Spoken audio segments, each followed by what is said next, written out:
prière de chacun et de chacune. Alléluia, Seigneur. Il est vrai dans cet après-midi, Seigneur Jésus, ta parole va être prêchée. Et nous voulons que cette parole soit conduite par le Saint-Esprit dans nos cœurs, dans nos vies. Seigneur, tu vois tous nos frères, nos soeurs, nos amis qui sont là, Seigneur Jésus, afin que cette parole puisse entrer dans nos cœurs à chacun de nous, Seigneur Jésus.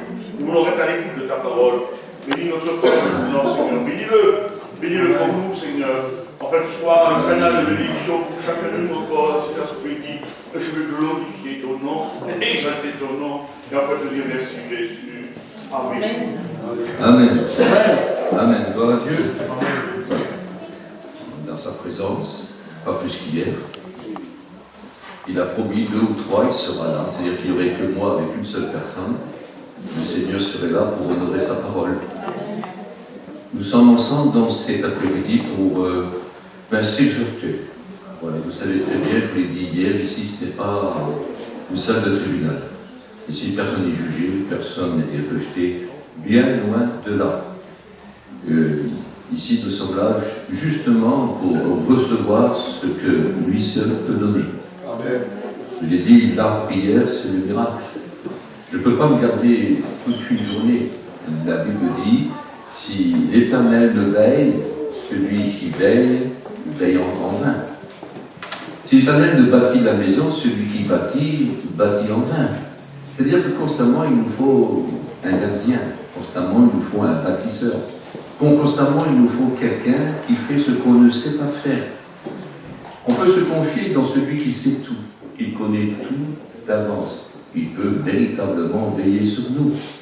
On peut se confier aussi dans celui qui appelle les choses qui n'existent pas. Donc, aucun problème, aucune crainte pour la construction. On construira bien. Voyez-moi, il n'est pas appelé pour rien le charpentier. C'est ce qu'il faut faire. Il peut nous rendre la vie habitable. Il peut même rendre le pays où on est habitable. Là où nous sommes, le miracle est avec nous, constamment. Nos prières, quand il dit « priez sans cesse », cela voudrait dire le miracle peut être sans cesse. En un mot, vous pouvez toujours compter sur moi. Et ce que l'homme ne peut pas faire, ce que la femme ne fera jamais, ce qu'un père, une mère, un frère et une sœur, un époux, une épouse ne pourra jamais faire, moi je le ferai toujours. Dieu fait des miracles. L'argent, ça ne répond pas à tout, ça répond à certains plaisirs, mais ça laisse que des souvenirs et beaucoup de regrets.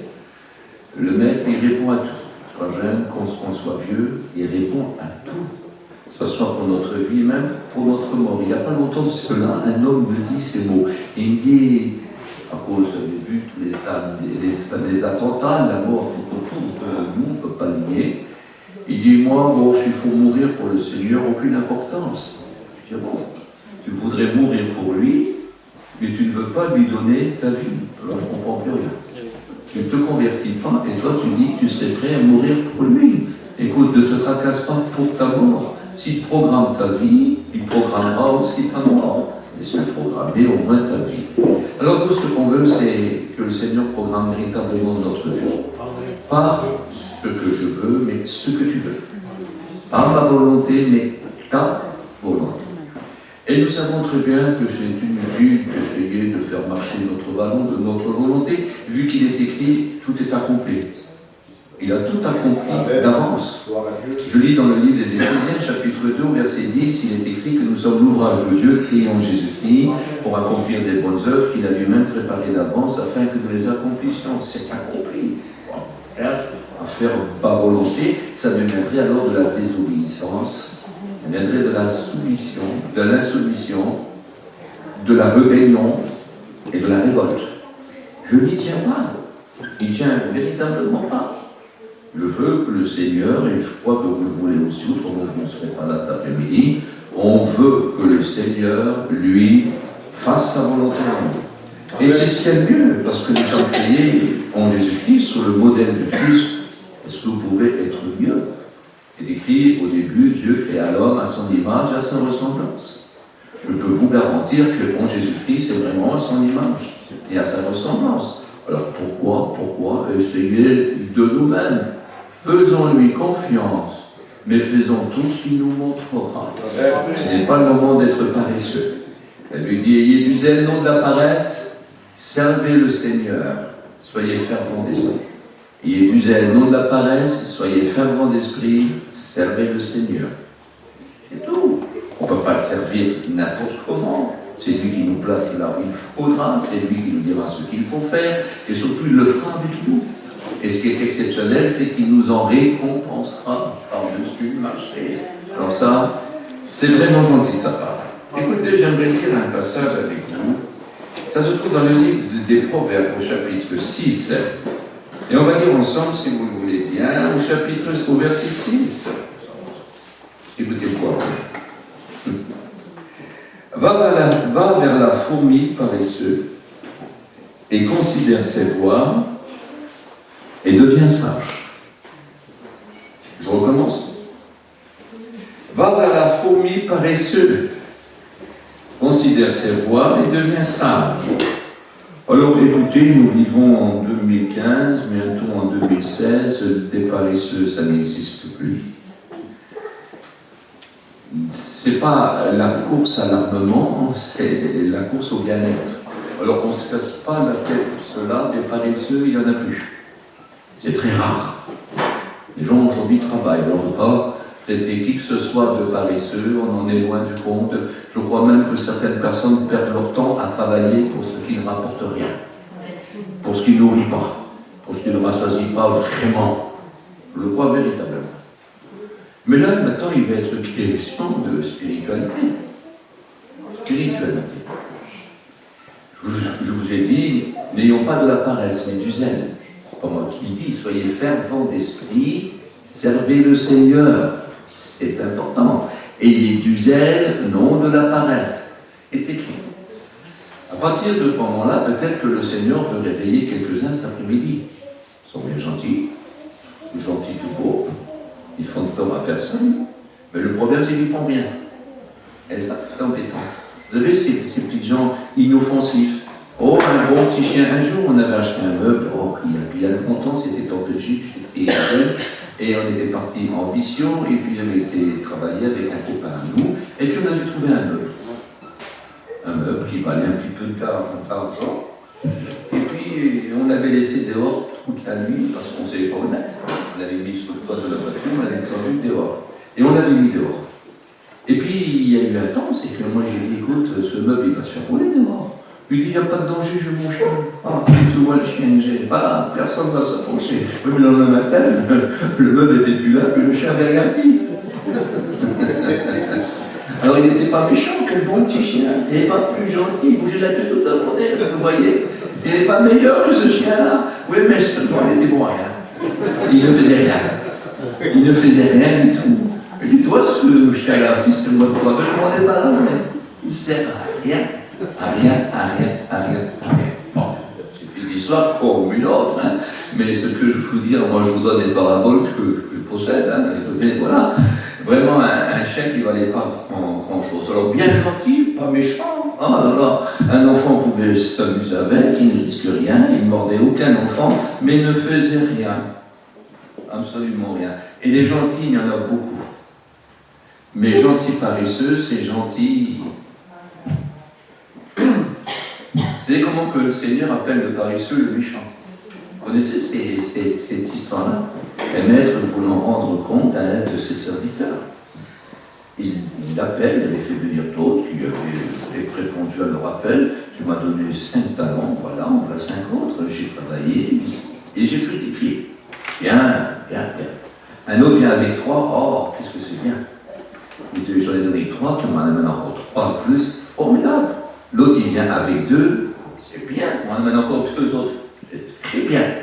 Et puis il y en a un qui vient avec rien du tout, il vient avec un talent qui vient de déterrer. Il n'avait rien fait pendant tout ce temps-là.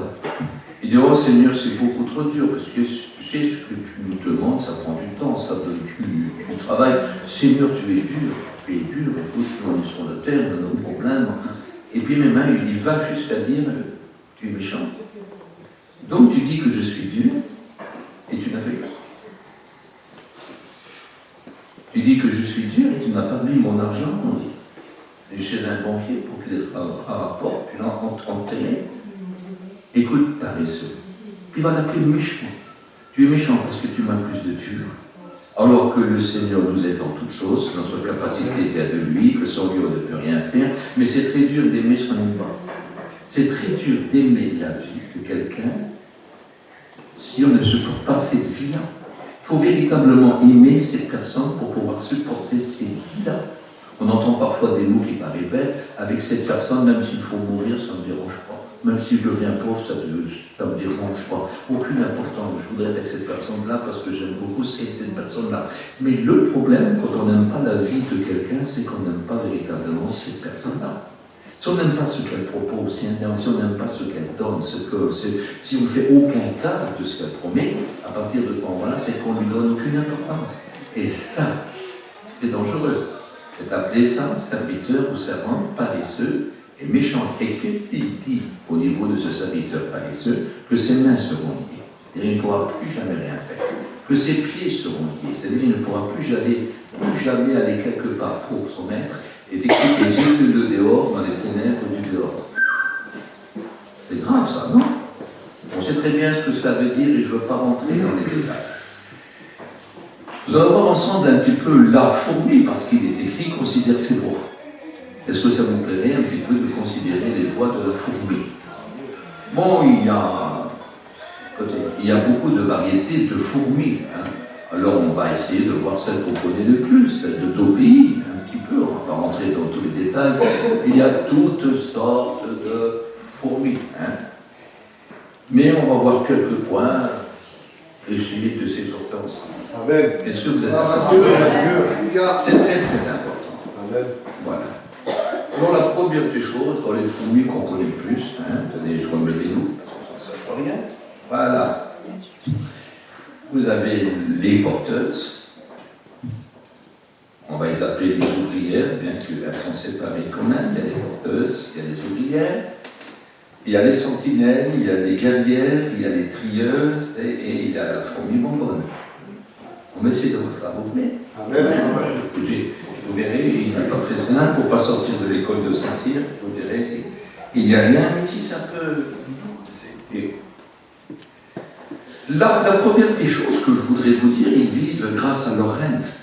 Ils sont nés parce que c'est leur reine qui les a fait mettre à ce monde. Ils vivent que pour leur reine, et ils vivent pour la fourmilière. Ça sera pour leur reine, pour la fourmilière, ils donnent leur vie. Ils vivent pour ça. Nous, notre reine, nous savons qui elle est.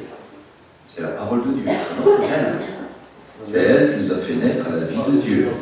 Écoutez, la reine fourmi fera de vous une fourmi. Hein. Elle vous fera naître à la vie des fourmis. Hein. Mais la parole de Dieu nous a fait naître à la vie de Dieu. Est-ce que vous êtes d'accord? Nous vivons donc pour Dieu et nous vivons pour nos frères et nos sœurs. Ah oui. Les fourmis entre elles, dans la même fourmilière, ne sont pas ennemies parce que chacune est capable de donner sa vie pour l'autre. Chacune. Chacune est capable d'aider l'autre. Et si une est fatiguée, l'autre est capable de se mettre à 2 ou à 3 ou à 4 pour porter son fardeau avec elle. Donc elles vivent pour leur reine, mais elles vivent aussi pour la fourmilière. Je me dis, c'est quand même véritable, c'est quand même ce que j'en dis. Si quelqu'un voit son frère qui n'aime pas son frère qui voit, comment pourrait-il aimer Dieu qui ne voit pas? Nous rencontrons beaucoup de ces gens méchants. Les gens qui sont bacarins, vous savez, il ne faut surtout pas les embêter, il ne faut surtout pas les déranger, il ne faut surtout pas aller contre des gens très méchants. Très, très méchants. Ce n'est pas des gardiens, c'est des destructeurs. Très, très dangereux. C'est des méchants. Bon, des méchants, il y en a. Mais dans le ciel, il n'y en aura pas. On peut en trouver sur la terre, on peut des fois en trouver dans l'église, mais on n'en trouvera pas dans le ciel. Vous savez que dans l'église, il peut y avoir des vrais, il peut y avoir des faux. Il peut y avoir des bons et des mauvais. Pour mon plus c'est l'apôtre Paul. Mais je ne rentre pas dans tous les détails ici, quand même, si c'est pas possible. Hein. Mais je crois quand même dans la parole de Dieu, malheureusement, qu'il faudrait être prêt pour pas que le jour d'enlèvement ne nous prend à l'improviste. Parce que malheureusement, il y aura des hommes qui ne seront pas sur le quai comme le train passera. Il faudrait y être. Je vous dis ça parce que c'est l'église qui n'est pas encore trop tard. Le train n'est pas encore passé. On peut encore aller sur le quai. Ce n'est pas encore trop tard. Alors on va essayer de voir. Écoutez, vous avez... Allez, on va commencer par les porteuses. Hein? C'est quoi? Voilà. Les porteuses, à première vue, c'est les plus grosses. Mais parce que c'est les plus grosses, ils vont porter les choses les plus lourdes.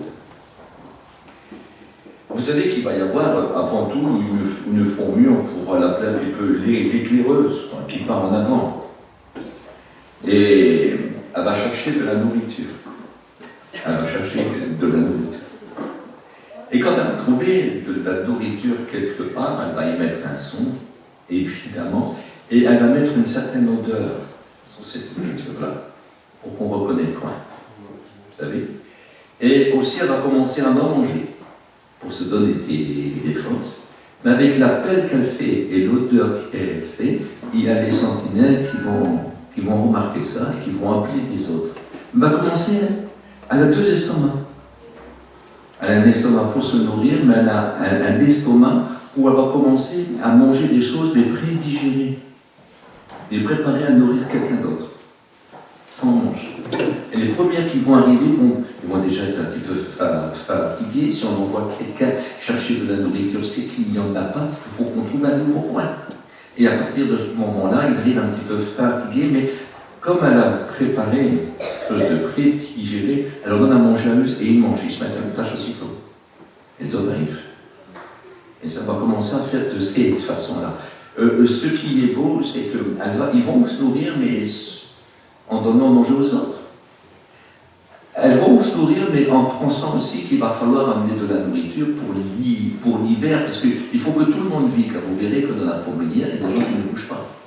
Vous comprendrez. Et ils vont vivre que pour ça, c'est leur vie à eux. Ils vont pourvoir. Et il y en a qui vont dire, oh, moi je l'ai une fois, maintenant que les autres le font. Non, la fourmilière tout entière est toujours là. Elle vit, les uns pour les autres. Oh, oui, c'est vrai que beaucoup de mentalités ont changé. Il y en a qui disent, oh, on ne nous regarde pas, on ne nous sait pas, on fait comme si on n'existe pas. Mais il faut se dire que la fourmi est très très humble aussi, quand elle a faim, elle le dit. Il y en a qui sont tellement fiers qu'ils ne le disent pas, mais trop fiers que personne ne leur donne. J'ai rencontré de ces gens-là, vous savez, qui parlent sur tout le monde, mais qui disent toujours que ça va bien. Qui trouvent à dire sur quelqu'un qui réussit, mais qui malheureusement n'explique jamais leur misère. Oh, orgueilleux, c'est pas qu'ils sont humbles, hein. Ils sont tellement orgueilleux, ils préfèrent parler sur les autres que de dire j'ai besoin. Et ça, c'est embêtant. Donc ils vont commencer sachant que l'un dépend de l'autre. Et je vais vous dire une chose, quand il me dit si un tombe, l'autre le relève, ce n'est pas seulement toujours parce qu'il a péché. Hein. Si quelqu'un a péché, qui tombe, celui qui est spirituel, droit, il le redresse. Oui, mais si un frère tombe dans la faiblesse, si un frère a besoin d'être consolé, si un frère a besoin d'être secouru, si un frère a besoin d'être porté, s'il a tombe, l'autre le relève aussi. On a dit tout à l'heure, il y a des gens très fiers qui ne diront jamais quand ils sont trop faibles, tellement orgueilleux, ils veulent toujours des bons points, ils veulent toujours être regardés. Et puis ça peut arriver, peut-être pas ici, mais ça peut arriver qu'il y en a que l'autre, on n'en fait aucun cas. Mais il n'a qu'à faire comme moi, il n'a qu'à travailler. J'ai entendu dire ça, moi, hein. C'est rentré dans les oreilles. J'ai entendu dire même certains gens, oh, mais s'il n'a pas, écoute, c'est déjà mieux que je suis déjà un chrétien. Et bon, si quelqu'un n'a pas 100 francs dans la poche, écoute, c'est pas la peine qu'il prêche l'évangile. Hein. C'est pas la peine qu'il soit chrétien. Hein. C'est un feignant, hein. Il y a un truc qui ne marche pas. Hein.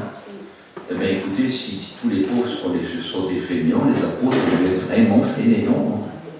Non?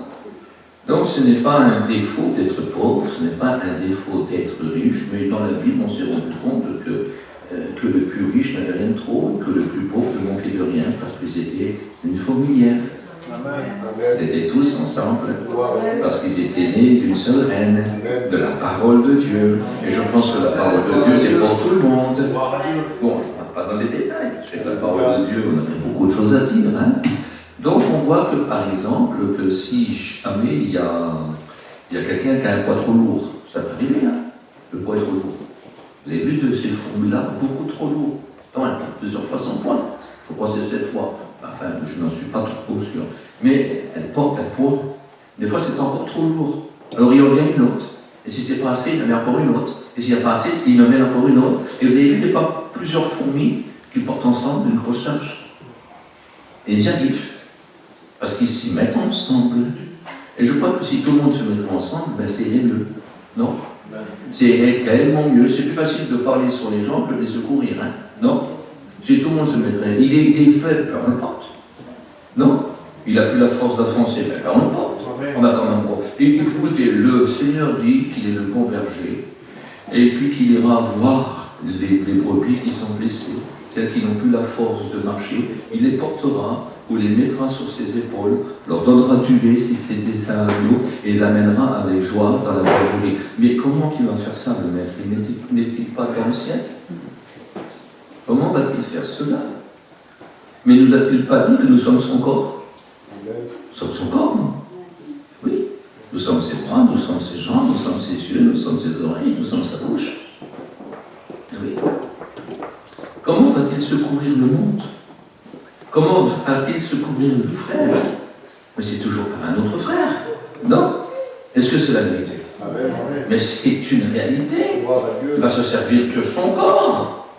Si lui qui est le grand commandant, la tête de tout ce corps, qui gouverne cet esprit, notre esprit à nous, par son esprit à lui, et que son esprit donne des ordres à notre esprit, à notre corps, pour faire la volonté de Dieu, eh bien nous sommes le corps du Christ, et nous faisons ce que l'esprit nous ordonne de la part du Christ et de Dieu, et nous le faisons. Alors, notre esprit est au courant de ce que nous devons faire, non? Parce qu'il nous dirige dans toute la parole de Dieu. Il nous rappelle la parole de Dieu. Dieu est d'accord avec la parole, Jésus est d'accord avec la parole, et l'Esprit est d'accord avec la parole, et tout est régi par la parole. On est sauvé par la parole, on est mené sur cette terre par la parole, nous serons enlevés au ciel par la parole, et dans le ciel, nous vivrons grâce à la parole.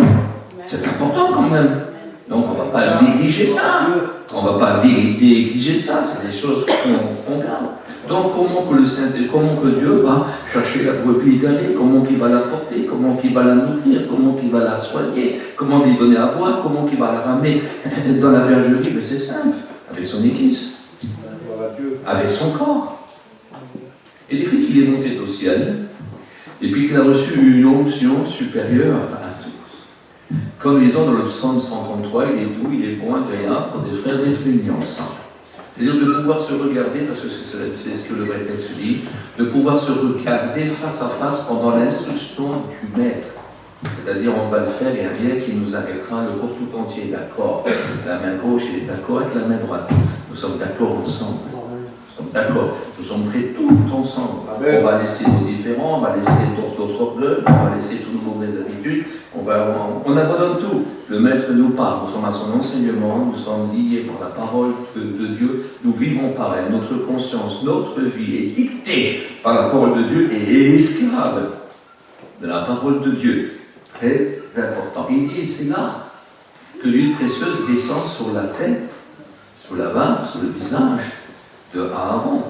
Notre Aaron, nous le connaissons, c'est Jésus-Christ, le grand souverain sacrificateur. Il n'y en a qu'un. Aaron était souverain sacrificateur. Toute sa descendance et tous ses successeurs ont été souverains sacrificateurs. Le livre des Hébreux dit qu'il y a un seul grand souverain sacrificateur. C'est Jésus, le souverain sacrificateur des souverains sacrificateurs. Et nous sommes devenus donc un sacerdoce royal. Et cette huile qui descend sur son visage, descend aussi sur ses vêtements, sur son corps. Nous sommes loin. C'est-à-dire que comment Jésus va faire connaître sa volonté aujourd'hui? Comment sa volonté va être vue des gens? Comment les œuvres qu'il faisait autrefois seront vues aujourd'hui? Mais pas son corps. Nous sommes son corps. Si je lis dans 1 Corinthiens, chapitre 6, verset 17, qu'est-il écrit? Ceux qui sont en lui font avec lui un seul et même esprit. Dans certains passages, dans certaines versions, c'est écrit ceux qui sont en lui font avec lui une seule et même plante. Et puis de vous à moi, quand c'est écrit dans l'évangile de Jean, chapitre 15, en disant que le Père est le vivant, et que Jésus est le Saint, et que nous sommes ses serments, de vous à moi, quelle différence qu'il y a? Quelle union parfaite, non? Quelle union parfaite? Gloire à Dieu. Quelle union parfaite. et c'est nous qui l'a montré le fruit, c'est-à-dire on est les mains, on devient alors les mains qui donnent ce que le ciel offre, ce que la vie offre, apporte le fruit. Quand même important. C'est pour vous dire que notre vigilance est importante. Donc il y a les porteurs centrés très suivis. Et il y a aussi ce qu'on appelle les ouvrières. Pour que vous compreniez ça, nous allons essayer de rentrer dans la fourmilière. Vous voulez rentrer dans la fourmilière? Mais il se passe beaucoup de choses, vous savez. Vous savez ce qu'il y a dans la fourmilière? Il y a un grenier à viande. Important. Il y a un grenier à graines. Important quand même. Il y a une salle d'hibernation. Écoutez-moi. Il y a une salle de compost. C'est-à-dire, c'est du produit de compostage de déchets. On doit trier les déchets au poubelle.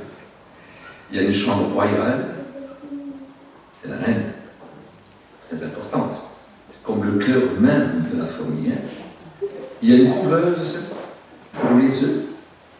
Écoutez-moi, Pierre. Il y a une crèche pour les larves et les nymphes.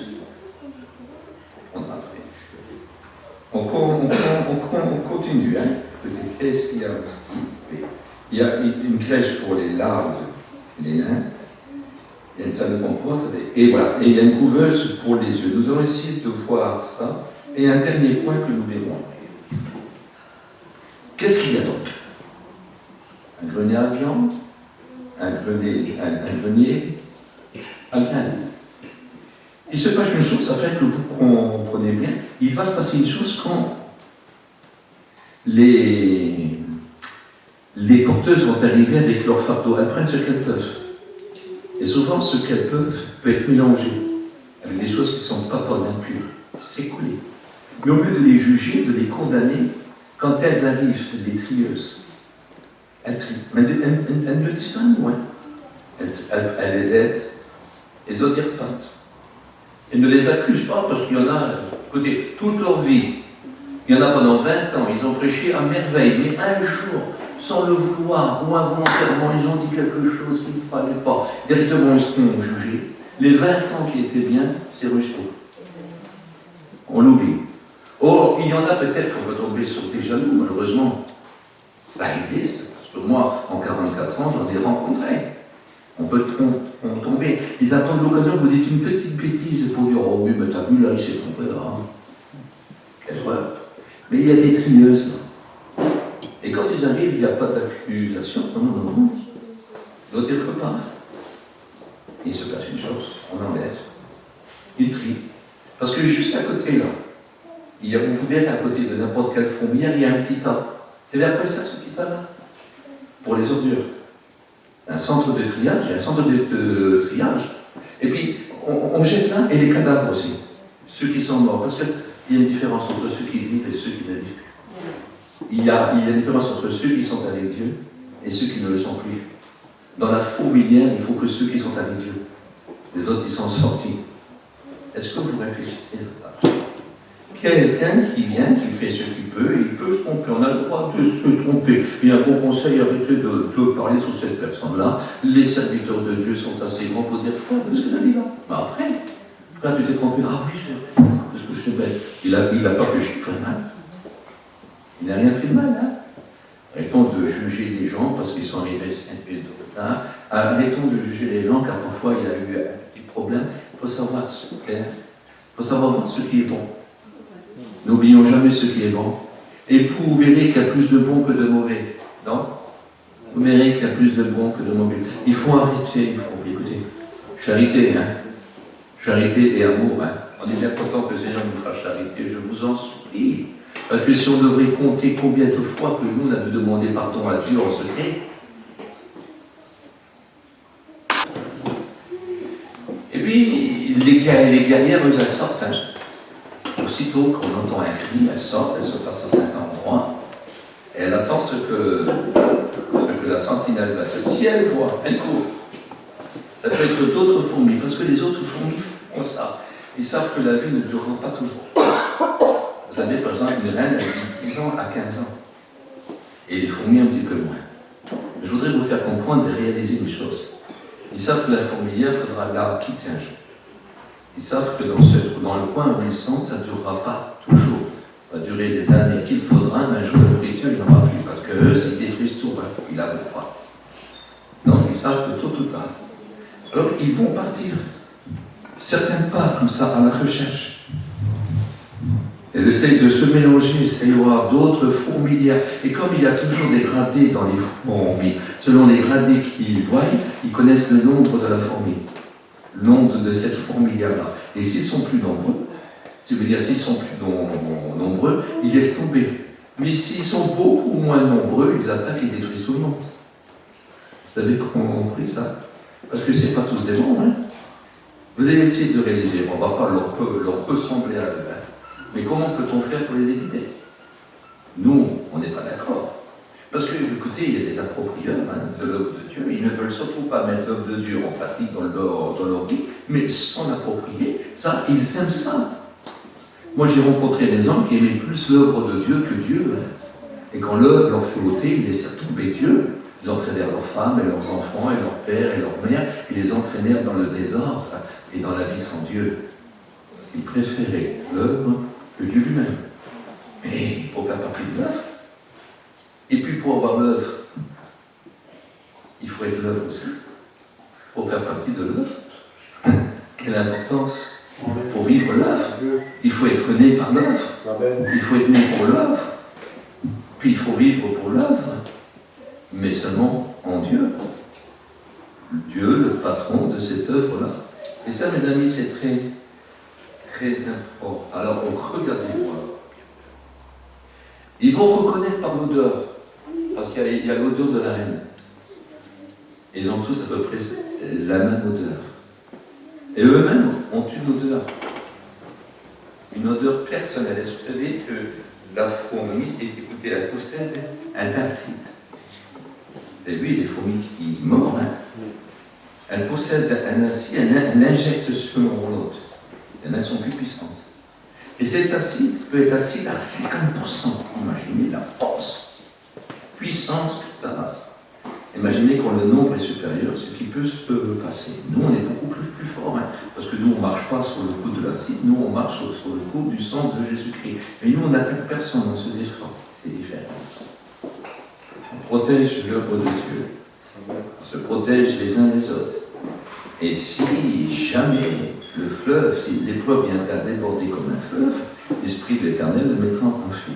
Au nom de Jésus. Au nom de Jésus, on a même le pouvoir de chasser des démons. Est-ce que vous savez ça? Ce qu'on a est beaucoup plus fort. Ce qui sort de nous n'est pas du 50%, mais c'est du 100% Dieu. Nous ne sommes pas Dieu, nous, hein? Et nous ne serons jamais Dieu. Même au ciel, on ne sera pas Dieu. On aura une vie de Dieu, mais on ne sera pas Dieu. Dieu est Dieu. Dieu est Dieu. Et nous, on sera des êtres tirés de la terre, glorifiés. On aura un esprit glorifié, une âme glorifiée, un corps glorifié. Pour l'éternité, nous serons avec lui, nous régnerons avec lui, mais nous ne serons jamais Dieu. Dieu est Dieu.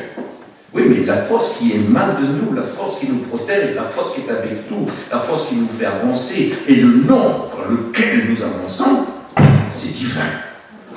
Et ça, c'est fort. Et ça, c'est pas du 50, hein. C'est du 100%. C'est-à-dire que la victoire sera sûre. Mais si on se défend, c'est juste pour la défense. Oui, mais la défense de l'œuvre. Et la défense de Dieu, c'est pas notre défense à nous. Nous n'aimons pas l'œuvre plus que Dieu, nous aimons Dieu. Et nous savons que l'œuvre de Dieu, ce n'est pas une église. Ce n'est pas une pierre. L'œuvre de Dieu, c'est les chrétiens. L'œuvre de Dieu, c'est ton frère et c'est ta sœur. C'est ça l'œuvre de Dieu. Et que tu sois une femme ou un homme, tu dois protéger l'œuvre de Dieu. Et au nom de Jésus, par ta prière, par la puissance divine qui émane de toi, si Satan vient pour faire du mal à ta maison, alors tu protèges ta maison.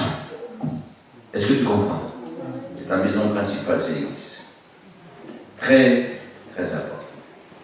Les sentinelles voient, elles reconnaissent par l'odeur des autres fourmis qui viennent pour essayer déjà de prendre la nourriture, de se faufiler, comme des espions qui voient combien de gradés il a, parce que plus il y a de gradés, cela veut dire plus il y a de fourmis. Oui, mais seulement l'odeur, ça se reconnaît. Vous le reconnaîtrez à leurs fruits. À leurs fruits. Et il y a une odeur qui ne trompe pas, c'est les œufs. Il dit, montre-moi ta foi par les œuvres. Il y a une odeur qui se reconnaît.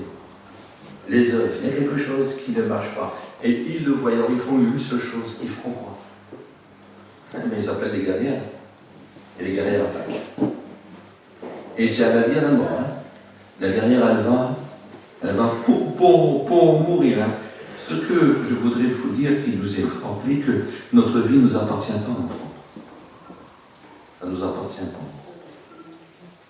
Notre vie appartient à Dieu. Il dit, sois fidèle jusqu'à la mort. Je te donnerai la couronne de vie. Souvenez-vous de l'apôtre Pierre. L'apôtre Pierre, vous savez de quelle façon il reniera son maître pendant 3 fois. Mais ce n'est pas seulement lui, vous savez, quand le maître a dit, quand Pierre a dit, maître, même si ceux-ci t'abandonneront, moi je ne t'abandonnerai jamais. Dans un d'évangiles, je crois, peut-être même dans l'évangile de Jean, enfin, vous vérifierez dans un des 4 évangiles, ils ont tous dit la même chose. Tous dit la même chose. Pierre l'a renié, mais il est écrit que tous l'abandonnèrent. Ou c'est la même auteur.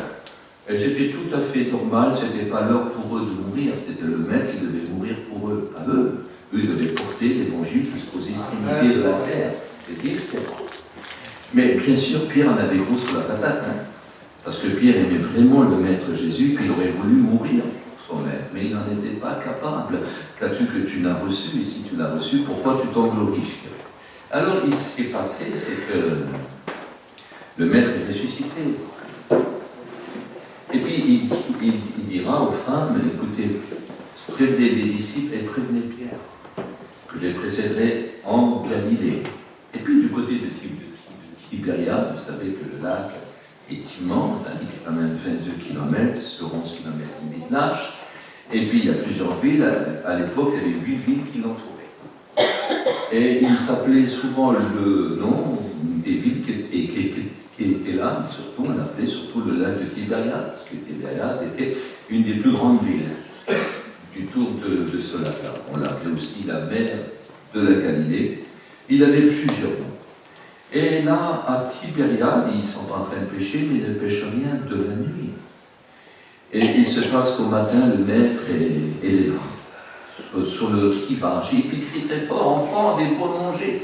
Il y avait ça dans Jean chapitre 21. Et puis, ils n'avaient rien. Et puis Jean dit à Pierre, c'est le Seigneur. Pierre n'hésite pas, il plonge. À peu près à 100 grâces, il va à la rencontre de son maître. Les autres arrivent. Quand il est arrivé, Pierre, il y avait là sur un feu des pierres qui étaient chauffées. On a eu l'occasion d'y aller, on a vu ces pierres qu'on pourrait faire chauffer. Ça dépend, vous savez, un jour on va peut-être faire un petit gueuleton. On va prendre de ces pierres-là, un petit peu en dessous, on va les faire chauffer, on va mettre du poisson dessus. Ça ne va pas être mauvais du tout. Pas mauvais du tout. Et il a fait ça pour qu'il mange, quoi. Et si, il y aura une pêche miraculeuse, je ne rentre pas dans les détails, ils vont prendre 153 gros poissons. Il y a des choses qui nous échappent, des gros poissons, ils ne pourraient jamais en attraper, il n'y en avait pas un seul. Voilà, 153 gros poissons. Ça nous rappelle qu'à l'époque du Christ, à cette époque-là, il y a 2000 ans, il y avait 153 langues et dialectes qui étaient parlés sur la terre. Ça veut dire que leur mission, même s'ils l'avaient abandonnée, même s'ils l'avaient reniée, même s'ils s'étaient tous sauvés, leur mission n'était pas abandonnée. Le Seigneur leur avait promis qu'il serait ses témoins jusqu'aux extrémités de la terre. Et ça se fait. Et il se passe qu'ils ont mangé ensemble, et après le repas, le Seigneur a appelé Pierre. Il dit, viens voir Pierre. Et puis Pierre est allé donc avec le maître un peu plus loin, et le maître lui dit, Pierre, m'aimes-tu? C'était pas un peu proche, hein? Non, Pierre, m'aimes-tu? Il dit, oui, Seigneur. Il dit, écoute, tu vas prendre soin des animaux. Il lui dit, bah, deuxième fois, Pierre, m'aimes-tu? Oui, alors tu vas prendre soin de mes brebis. Puis il lui dit pour la troisième fois, Pierre, m'aimes-tu? Et là, il a du mal à comprendre, peut-être qu'il croit que je n'aime pas. Et il dit, tu sais tout ce que Seigneur. Il savait très bien qu'il aurait dit, tu sais. Tu sais que je t'aime. Et le Seigneur a dit, tu sais quand tu étais jeune, tu te liais toi-même. Et tu allais où tu décidais. Tu étais comme un tour dans la maison. Mais quand tu seras vieux, c'est un autre qui t'attachera. Et puis il lui désignait de quelle façon il allait mourir. Enfin, je vais mourir. Un jour, je serai fidèle, moi. Il dit, écoute bien, tu prends soin de mes seins, c'est-à-dire des nouveau-nés, on va tu vas prendre soin des nouveau-nés, tu vas prendre soin des forts, tu vas faire et frères, et tu vas le faire jusqu'à la mort. Tu seras fidèle pour toujours, bien. Je t'en donne la force, et même la mort ne t'empêchera pas d'être fidèle. Oh, vraiment. Si bien quand on dit dans Acte 12, je vous dis ça, dans Acte 12, on voit que Hérode a fait arrêter Jean qui l'a fait tuer. Certains pensent qu'il fut décapité. Et voyant que cela faisait plaisir aux Juifs, il fit aussi arrêter Pierre. Et c'était pendant la fête sans levain qu'on appelle ça, c'est-à-dire la Pâque. Et pendant la Pâque, on a le droit de tuer personne. Et voici que le maître, lui, est là. C'est-à-dire que Pierre est là, le maître, bien sûr, est affiné. Et puis, il se passe une chose, c'est que Pierre dort. Il dort. Il ne se casse pas la tête. Il sait très bien que demain, Hérode voudrait le faire mourir, mais aucune importance. Le maître lui a fait une promesse. Quand tu seras vieux, il sait qu'il ne se trompe jamais. Que tout ce qu'il dit s'accomplit. Il le sait très bien quand tu seras vieux. Alors, monsieur dort, il enlève sa batte, il enlève son manteau, sa ceinture, ça rentre dans la paille. C'est l'ange qui vient, qui le réveille, et puis dit, écoute, réveille-toi, ici on n'est pas au club bed, hein. Arrête un petit peu. Hein. Il s'est levé, les liens tombent, il se rhabille, et le va dehors. Quand tu seras vieux. Je me retrouve dans la deuxième épître de Pierre, ou dans la première, mais je crois que c'était 2:21. Et puis là, quand il est là, il sait qu'il est vieux. Maintenant, il est devenu vieux. Il était fidèle. Il dit, je sais que bientôt je vais quitter septembre, comme le Seigneur me l'a fait savoir. Il m'a fait savoir ça dans Jean 21. Et peut-être maintenant, il lui fait savoir aussi que c'est maintenant l'heure où il faut mourir pour le maître. Mais il dit, aucune importance, il dit, je serai dans ce corps. Tant que mon âme sera dans ce corps, tant que mon esprit sera dans ce corps, je n'aurai pas d'autres travaux que de réveiller votre sainte intelligence par de saints avertissements. C'est-à-dire que jusqu'à la mort, je m'occupe des agneaux, des petits jeunes qui doivent naître, des jeunes chrétiens. Il fait une différence entre un agneau et une brebis. Le Seigneur fait une différence entre un agneau et une brebis. Je vous en supplie, ne demandez pas aux autres ce qui vous a fallu 20 ans. Je recommence. Ne demandez pas aux autres ce qui vous a fallu 20 ans. Aidez-le. Aidez-les, soyez gentils. C'est tellement beau. Alors, il savait ça. Alors, il veut garder ça jusqu'à la fin. Il dit jusqu'à la fin, fidèlement. Et Pierre a donné sa vie de cette façon-là. Il est mort comme le Seigneur lui a promis. Quand tu seras vieux, pas avant, tu es indestructible, tu es invincible, Pierre, tu n'arriveras rien. Un jour, on prend Paul, on le lapide. Lapider, c'est lapider, hein.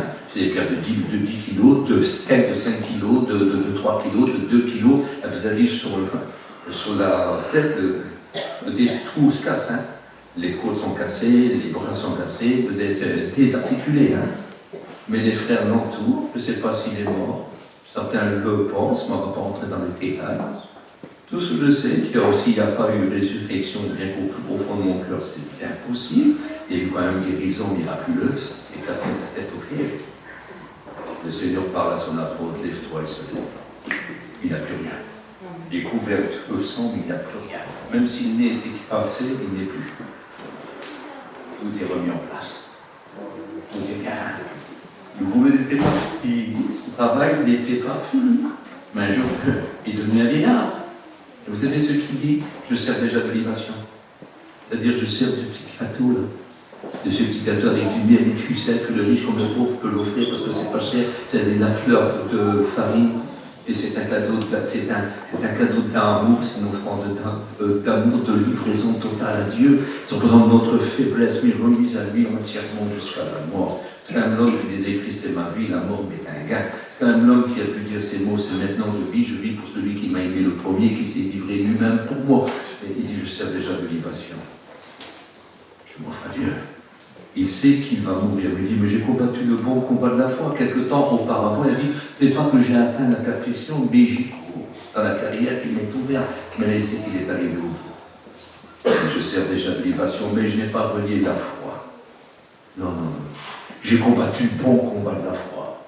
Désormais, la couronne de vie m'est réservée. Et le juste juge me la remettra. Et puis pas seulement à moi, ces couronnes-là, mais à tous ceux qui auront aimé son avènement. C'est-à-dire à vous aussi. C'est-à-dire qu'il nous donne de la force. Tous ceux qui l'aiment, écrit que leur force augmente pendant la marche. Il dit celui qui m'aime gardera ma parole. C'est pas un ordre ça, c'est une promesse. leur force augmente pendant la marche, tant qu'on désirera avancer. Est-ce que vous êtes d'accord? Amen. Donc il y a ces guerrières-là j'y vois, qui n'ont pas froid aux yeux, hein. Elles ne sont pas forcément loin, hein. Elles sont rapides, elles sont féroces, elles ne font pas attention. Écoutez, elles se battent, parce qu'elles veulent que leur reine vive. Elles vivent pour la reine. Leur vie, c'est leur reine. Et nous, notre reine, c'est la parole de Dieu. Il est écrit que nous avons été, comment dire, nous sommes nés à Dieu par la parole de Dieu. C'est notre mère à nous tous.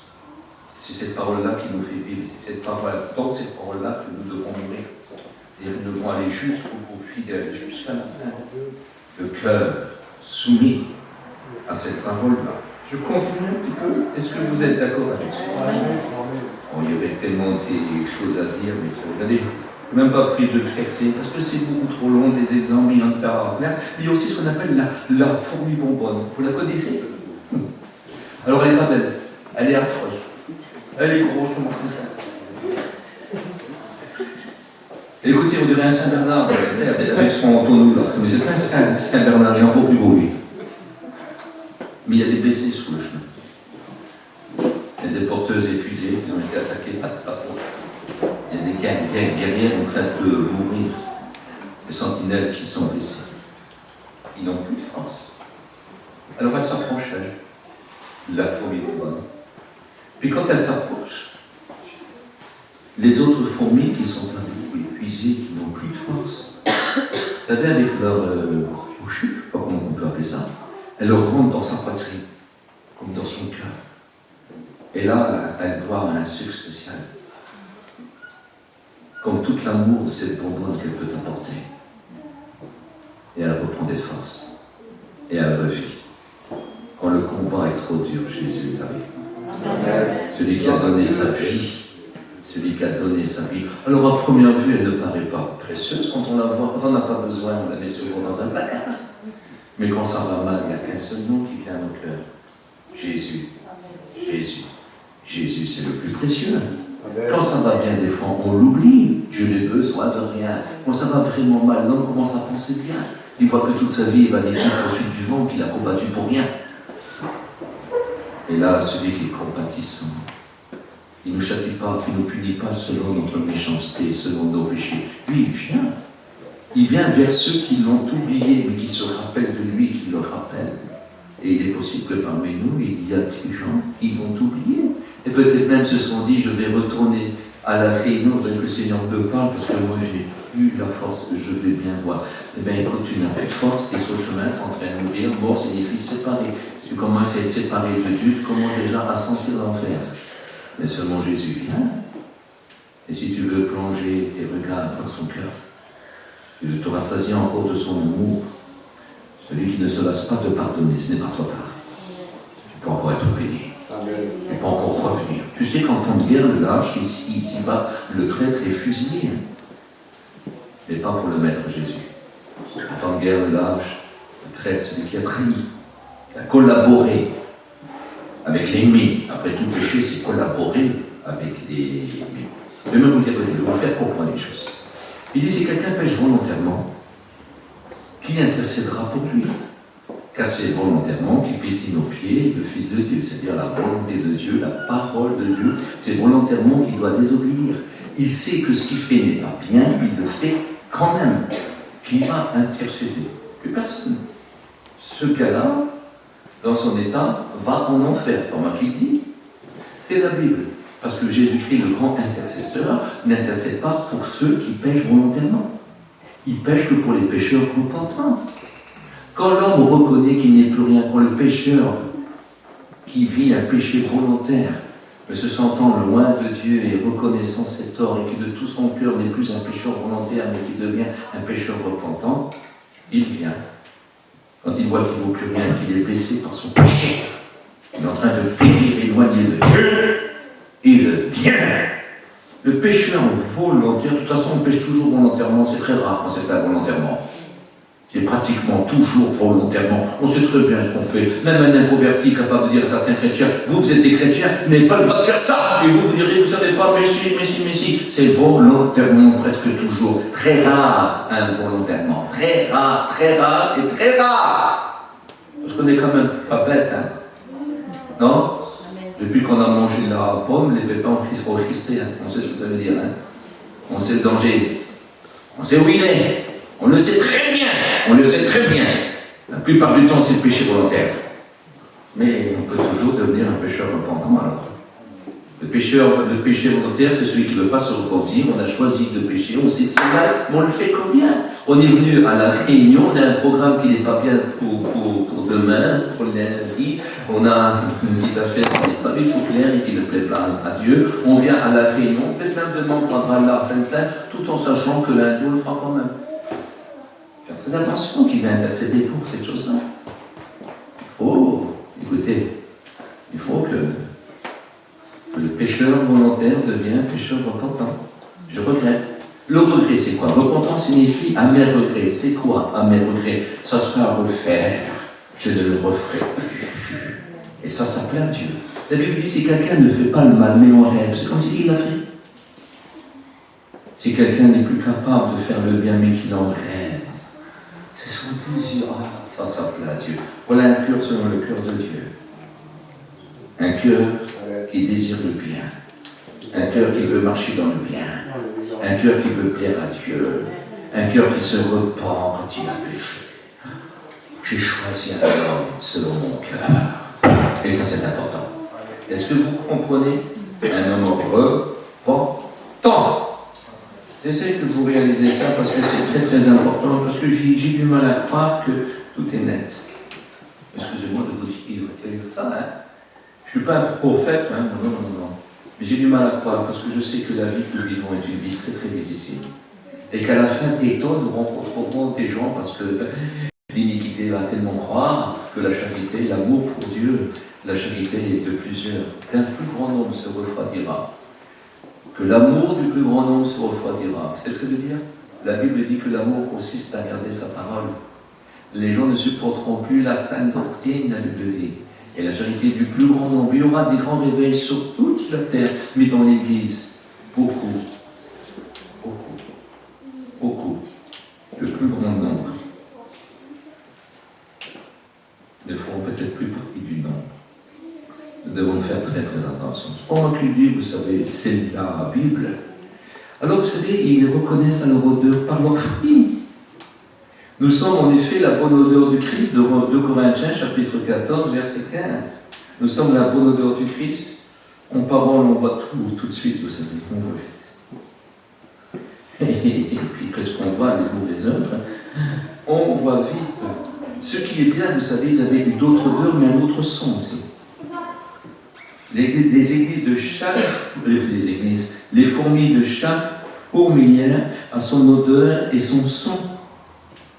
Écoutez-moi bien. 1 Corinthiens chapitre 1, verset dit, je vous exhorte, frères, par le nom de Jésus-Christ, à tenir tous un même langage. Écoutez, le même langage, moi je le connais, c'est le langage du Christ. Le langage du Christ. Le langage de la parole de Dieu. Non, frère, c'est pas bien. C'est comme toi, tu dis, écoute, voilà, c'est simple, hein.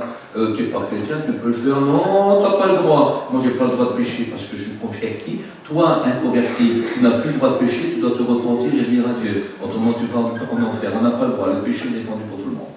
Non? C'est une réalité. Nous n'oublions jamais, je passe vite parce que demain, on y sera encore. Il y a une salle d'hibernation, c'est-à-dire une salle de survie. Est-ce que chez vous, dans votre cœur, il y a encore une salle de survie?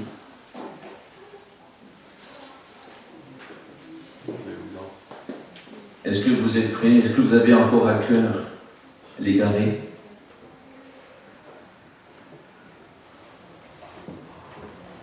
Est-ce qu'il y a une salle de survie? Est-ce qu'il y a encore un désir de prier? Est-ce qu'il y a encore un désir de jeûner? Est-ce qu'il y a encore un désir de donner à l'œuvre de Dieu? Est-ce qu'il y a encore un désir de lire? Est-ce qu'il y a encore un désir de témoigner? Ça ne devrait plus être des désirs, ça devrait grandir. Faire partie de notre vie intégrante. Est-ce qu'il y a un endroit de survie pour celui qui a besoin? Je ne rentre pas dans les détails, il y aurait tellement des choses à dire. Il y avait aussi, vous savez que la reine, avec le respect je vous dois, elle a tes yeux, mais elle ne s'en occupe pas. Il y a une couveuse, il y a des ouvrières qui couvent. Je m'excuse, mais les petits jeunes qui se convertissent, le Seigneur s'en occupe, mais pas nous. Parfois, il faudra montrer un bon témoignage. Un jour, j'étais tout jeune converti, ça m'a marqué ça. Je rentre dans une certaine église, c'était une église de sédentaires. Ils ne sont pas mieux chez nous, hein. Certains sont certainement pires. Et puis j'écoutais deux vieilles personnes qui parlaient un couple comme ça. Puis il y avait un jeune qui était converti depuis pas très longtemps, mais qui leur avait fait une petite grâce. Et vous savez ce qu'il disait, je les écoutais. Hein. S'il ne me demande pas pardon, je ne lui pardonnerai pas. Et ça m'avait choqué. Alors je lui ai dit, mais alors il faut, je lui ai dit, excusez-moi, je ne connais pas trop, je commence. Mais alors il faudrait que les gens nous demandent pardon pour qu'on les pardonne. Mais les ont convertis beaucoup en fondant. Je ne savais pas ça, non? Ah non, ah si vous ne demandez pas pardon, on ne pardonne pas. J'ai voulu lui dire, écoutez, vous êtes dans un état de révolte, mais pas de paix avec Dieu. C'est un pauvre. Nous devons veiller sur les petits jeunes. Et même à l'esprit, il y avait d'autres ouvriers. Écoutez. Je m'excuse de vous déranger, mais quand l'œuf naît, c'est quelque chose de très fragile, quelque chose de pas grand-chose, et on doit surveiller pour voir s'il va survivre. Il faut veiller véritablement, parce qu'il y a ce qu'on appelle... vous savez comment... Écoutez-moi bien, j'ai marqué aussi le truc là. Écoutez-moi bien, hein. Voilà. Voilà. Ah, aussi, j'ai mis ça, parce que moi, je vois de moins en moins clair, hein. Voilà. Il y a aussi les nymphes. Il y a les larves, hein. C'est les petits qui vont de la planète. Vous avez les nymphes. C'est quoi les nymphes? Les nymphes, c'est un compte. Écoutez, il faut voir s'il va vivre. Il faut prendre soin particulier, parce que c'est la formation du sang. Et c'est par le sang que tout va naître. Que ça va se former. Alors, qu'est-ce que ce sang-là? Moi, je me suis posé la question. Qu'est-ce que bien pour moi, là, dire pas de ce sang. J'ai beau essayer de réfléchir comme je veux, j'ai du mal à comprendre. Alors je me suis dit, il faut prendre soin de la vie. Il faut prendre soin de la vie. Il faut prendre soin de la vie. C'est-à-dire qu'il ne faudra jamais s'arrêter de faire son travail. Écoutez, nous, on suit, il y a un frère qui a commencé un travail, c'est de s'occuper des petits-enfants. Et tous les semaines, il a un grand camping de 7 mètres, qu'il a fait une cuisine dedans, et tous les enfants de la place viennent.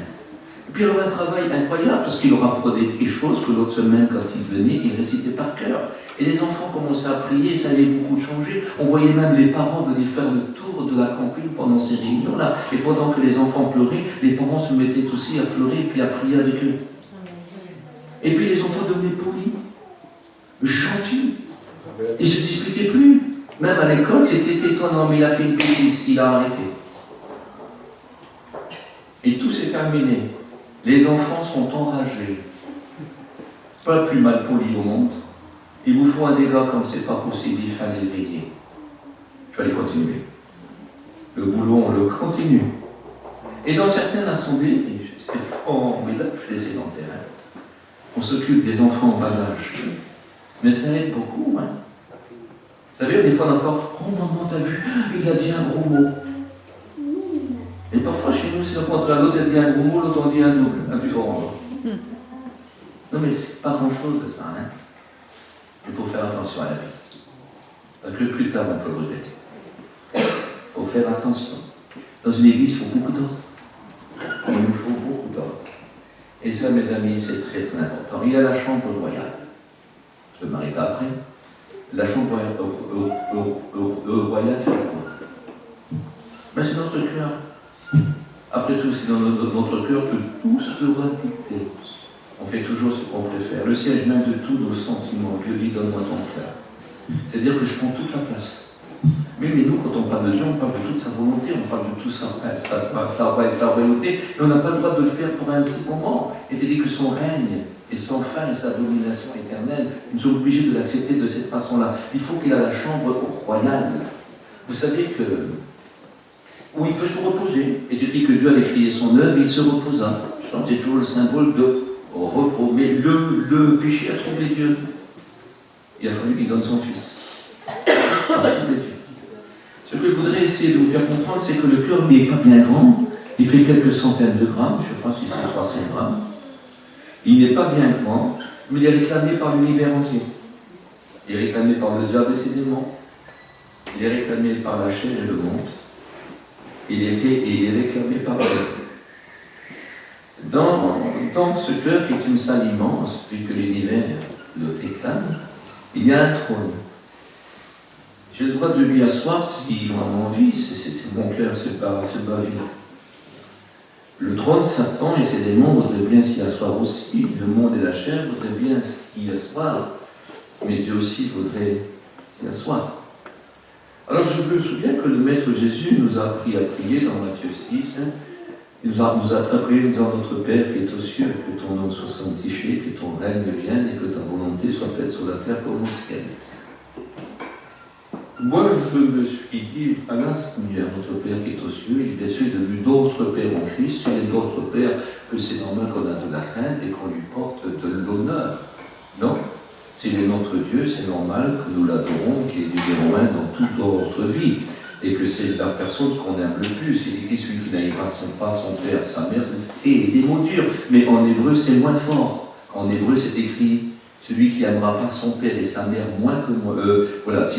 Si celui qui n'aimera pas son père et sa mère moins que moi, ça ne marchera pas.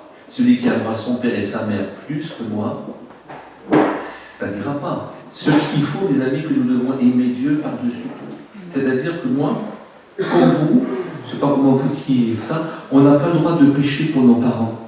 On n'a pas le droit de pécher pour nos enfants. On n'a pas le droit de pécher pour ça. On n'a pas le droit de pécher pour notre orgueil. On n'a pas le droit de pécher pour notre honneur. On n'a le droit de pécher pour rien. On n'a pas le droit de pécher. On doit aimer Dieu par-dessus tout. Et dit celui qui aimera son père et sa mère plus que moi n'est pas digne de moi. Nous devons aimer nos parents au point de donner notre vie pour eux s'il le faut. Aimer nos enfants au point de donner notre vie pour eux s'il le faut. Il faut même aimer ses ennemis. Mais pour personne au monde, on ne pêche. On aime plus notre premier amour. On n'est pas en deuxième ou en troisième position. Alors on prie notre Père qui est aux cieux, que ton nom soit sanctifié. C'est-à-dire qu'il ne soit pas rendu blasphémé à cause de ma mauvaise conduite. Mais que par ma bonne conduite, ton nom soit sanctifié autour de nous. Qu'il soit reconnu comme le plus beau des noms et le plus élevé. Que ton règne vienne, comme tu règnes signifie roi aussi. Assieds-toi sur le trône. Et moi je me mets à tes genoux. Et que ta volonté soit faite sur la terre comme au ciel. Est-ce que vous réalisez ça? Nous devons en arriver là. C'est important. Un chrétien, ce n'est pas un mot. Ce n'est pas un nom. C'est une vie. C'est un état. Dans un chrétien, Christ vit. Dieu vit. Le Saint-Esprit vit. Un chrétien, c'est un représentant du Christ sur la terre. Les gens ne verront plus Jésus prêcher, mais ils verront les ministres de l'Évangile. Les gens ne verront plus l'église de Jérusalem témoigner, mais ils verront l'église d'aujourd'hui. À Montauban, on attend l'église de Montauban. C'est ça qu'on va dire. Nos papas montent au je fais comme je peux. Hein. On verra cette église-là. À la Villeneuve du Temple de ça, on attend la Ville-Dieu. Bon. On attend cette église-là. On n'entend pas une autre. Cette église-là. Vous êtes les témoins du Maître Jésus. Les gens ne verront plus, vous savez, les premiers chrétiens qui se sont convertis, témoignés, les premiers ministres de l'Évangile prêchés. Ils ne verront plus les apôtres le faire. Mais nous verrons à nous tous. Il faut se montrer. Il va falloir prouver ce qu'on est. Écoutez, dis pas qu'à la fois, ferme-la. Prouve-la par tes œuvres. Non? On va prier, c'est Jacques. Jacques était le frère de Jésus dans la chair. C'est-à-dire, il est fils de Marie, fils de Joseph. C'est pas Jacques, le frère de Jean. Non, non, non. Jacques, frère de Jésus, fils de Joseph et de Marie. Jésus, c'est une autre affaire. Jésus est de toute éternité. Marie, sa mère, est que la servante du Maître. Dieu s'est servi de son corps pour faire naître son Fils éternel, comme un petit bébé. Joseph est le père adoptif, c'est-à-dire celui qui a été chargé dans son enfance d'en prendre soin. Un homme exceptionnel, tellement honnête que Jésus a fait son métier. Un homme exceptionnel. Très important. Mais Jésus, c'est tout à fait à part. Mais c'était son frère, son petit frère. Il s'est converti très tard, lui. Mais il est devenu exceptionnel, il est devenu le pasteur de Jérusalem. Quand il y a eu la diaspora et où tout le monde a dû fuir, lui a resté pour les chrétiens de Jérusalem. Il était obligé. Un homme puissant, quand il y avait un concile, il y en a eu deux. La Bible cite. Il y a eu un concile et il devait prendre des graves décisions. Il a laissé parler tout le monde, même les grands apôtres qui étaient là avant lui. Mais quand il s'est levé, 2 fois il a donné ses conseils. Tout fut réglé. Monsieur, très, très important, non? Très, très important. Il nous rappelle une seule chose, si quelqu'un parmi vous manquerait de sagesse, c'est-à-dire de capacité. Il est écrit, Dieu dit, j'ai mis dans le cœur de Oholiab et de Bétzaleel de la capacité afin qu'artistement il puisse utiliser tous les ustensiles du temple, c'est-à-dire prendre soin de tous les ustensiles du temple. Nous tous. J'ai mis de la capacité. Si quelqu'un manque de capacité chrétienne, si son témoignage ne serait pas favorable, si c'est un bon à rien spirituellement, qui n'est pas capable d'accomplir les œuvres pour lesquelles je l'ai créé, si quelqu'un manque de capacité chrétienne, mais qu'il la demande simplement à Dieu. Et Dieu lui donnera. Est-ce que vous êtes d'accord avec ça? Voulez-vous que nous prions un instant? Je vous demande que vous demandez à Dieu de la capacité chrétienne. Je ne vais pas demander de se lever parce que je ne suis pas là pour vous humilier qui que ce soit.